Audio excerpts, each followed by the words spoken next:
खुला आसमान और समुंदर, बड़ा जहाज, लूटने का जुनून, गंदे कपड़े और सड़े हुए दांत। जी हाँ, हम बात कर रहे हैं पायरेट्स की। पायरेट्स का पायलट है कैप्टन जैक स्पैरो। अरे भाई ऐसे नहीं। Pirates of the Caribbean Disney की $4 बिलियन की फ्रेंचाइजी है और जॉनी डेप का आइकॉनिक कैरेक्टर है। Captain Jack Sparrow pop culture का हिस्सा है। आज तक आपने इस फ्रेंचाइजी को देखा भी होगा और इसके बारे में बहुत सुना भी होगा, लेकिन पर्दे के पीछे बात फैक्ट के रूप में हम आज आपको बताएंगे। यहाँ आप जानेंगे पायरेट्स ऑफ द कैरेबियन के 15 ऐसे रोचक तथ्य जो आपने नहीं सुने होंगे।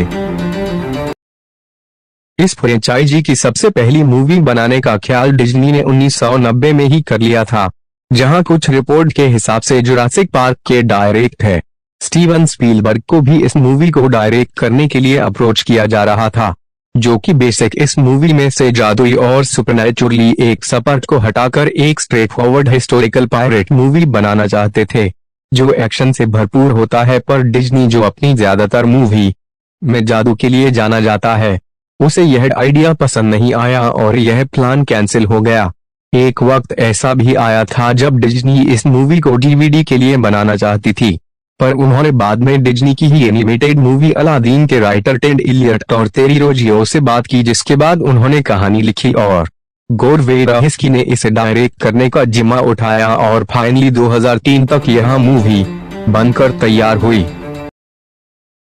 Disney initially Captain Jack Sparrow के पर्सनालिटी के लिए late American actor Burt Lancaster को मॉडल करना चाहती थी।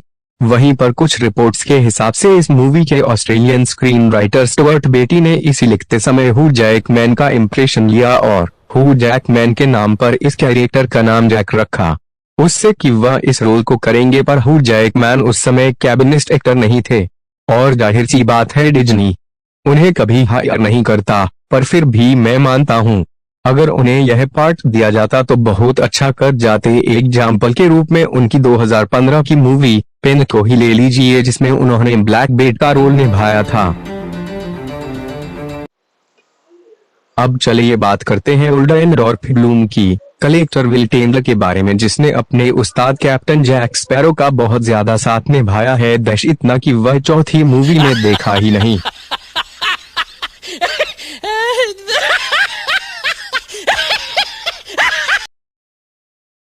दरअसल इस कैरेक्टर को प्ले करने के लिए टोबी मैगवायर, इवान मैकग्रेगर, जुड लॉ और हीथ लेजर जैसे एक्टर्स को कंसीडर किया जा रहा था। वहीं पर एक रिपोर्ट के मुताबिक मार्वल सिनेमैटिक यूनिवर्स लॉकी के रोल निभाने वाले टॉम हिडलस्टन को भी इसके लिए कंसीडर किया जा रहा था, पर उन्हें यह रोल नहीं मिल पाया और अब हिडलस्टन को इस बात का कोई भी पछतावा नहीं है। वे मानते हैं यह सबसे खराब रोल में से एक था जो उन्होंने छोड़ा और लॉर्ड ऑफ द रिंग्स में ऑरलैंडो ब्लूम के काम को देखकर डिज्नी ने ऑरलैंडो ब्लूम को इस रोल के लिए सिलेक्ट किया।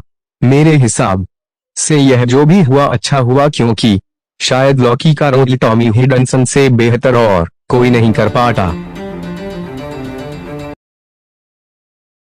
सभी जानते हैं कि pirates of the Caribbean Disney की मूवी है, क्योंकि शुरुआती टाइटल में ही इसका नाम डिज्नी से जुड़ा हुआ है।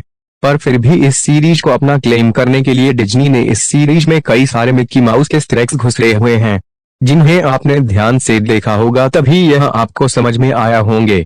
इस सीरीज की पहली movie Curse of the Black Pearl में एक कैनन या तुप से निकला हुआ स्मोक ऊपर जाकर मिक्की माउस के हेड की तरह बनता है और सेकेंड मूवी में डेडमैन चेस्ट का लॉक भी कुछ मिक्की माउस हेड की तरह बनता है।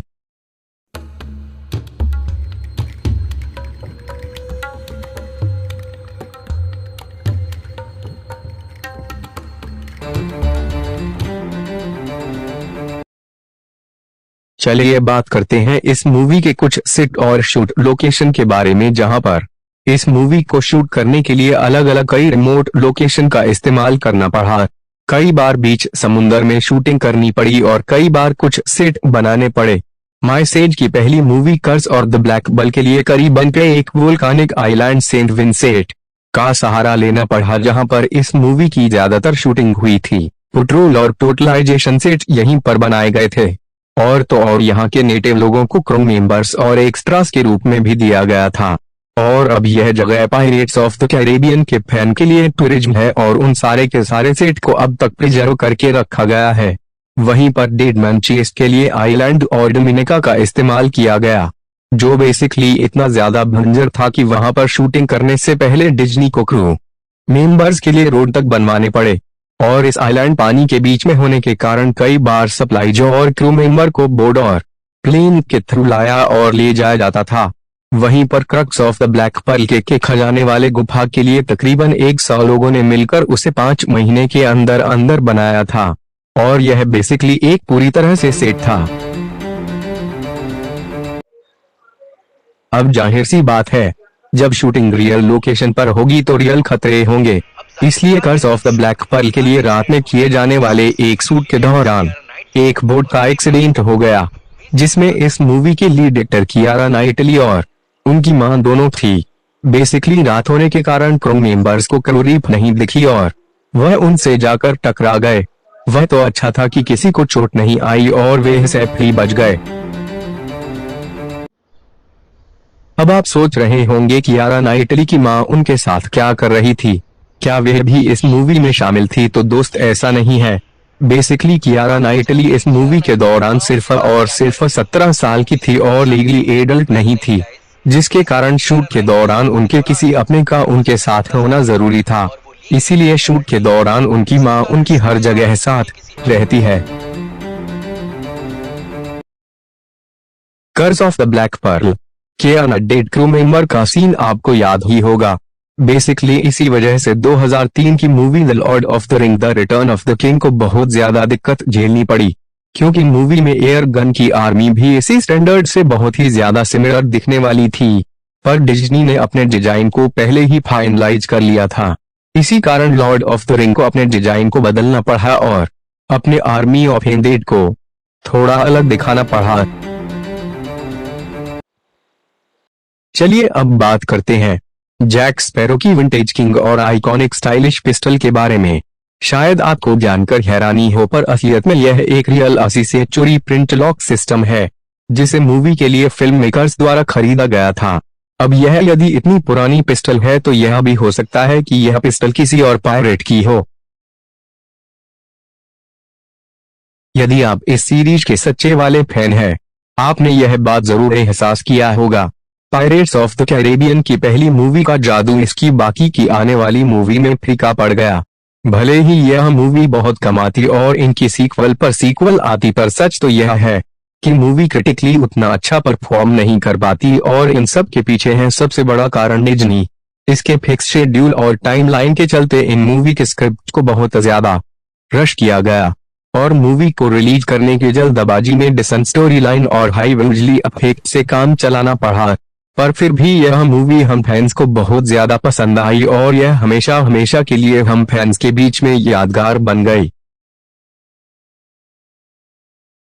इस बात में कोई दोहराई नहीं है कि कैरेक्टर जॉनी डेप ने जैक स्पैरो के कैरेक्टर को यादगार बना दिया, पर फिर भी इससे पहले बहुत सारे लोग लाइन में थे जैक स्पैरो के रोल के लिए। जैसे कि मैंने पहले ही आपको बताया कि डिज्नी जैक स्पैरो के रोल को मशहूर legendary American actor but latest पर मॉडल करना चाहती थी, जिन्होंने खुद भी पायरेट कैप्टन बेलो का किरदार 1962 की Hollywood movie the crimson pirate पर निभाया था।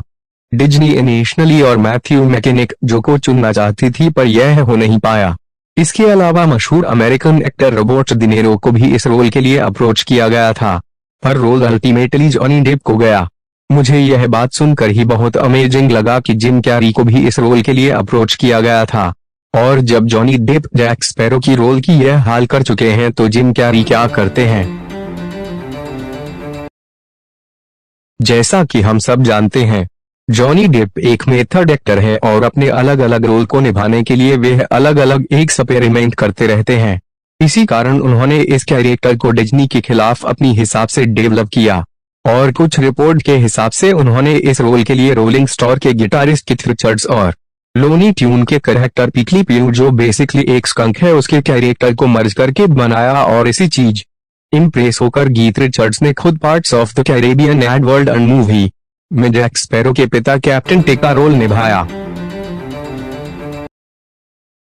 जैसे कि मैंने आपको बताया है कि जॉनी डेप जैक स्पैरो के कैरेक्टर को डिज्नी के खिलाफ डेवलप किया है। यह बात मिकी बेया को बिल्कुल भी पसंद नहीं आई और डिज्नी के कुछ हायर ऑफिशियल ने जॉनी डेप को बाहर निकालने का प्लान भी बना लिया था।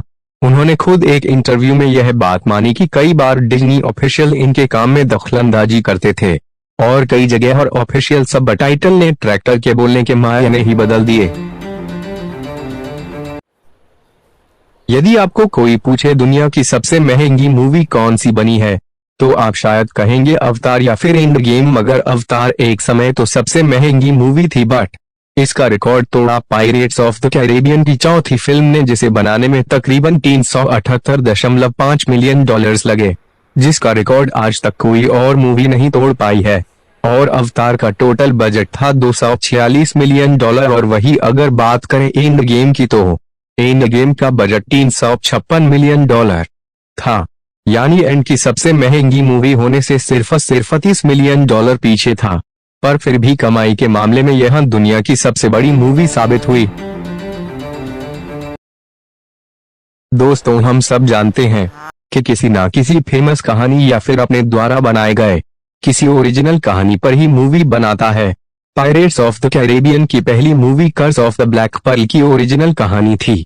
डिज्नी को शुरुआत में यह आइडिया नहीं था कि यह फिल्म इतनी हिट हो सकती है, और डिज्नी को ऐसा लगता था 90 के जमाने में पायरेट्स एडवेंचर मूवी का फैशन चला गया है, जिसकी कारण इस मूवी को बनने में इतना ज्यादा टाइम लग गया। पर फिर भी देरी का यह फायदा हुआ कि उन्हें टेक्नोलॉजिकल एडवांटेज मिल गई, जिसे कारण पायरेट्स ऑफ द कैरेबियन अपने शानदार विजुअल इफेक्ट के कारण भी जाना जाता है। अब जाहिर सी बात है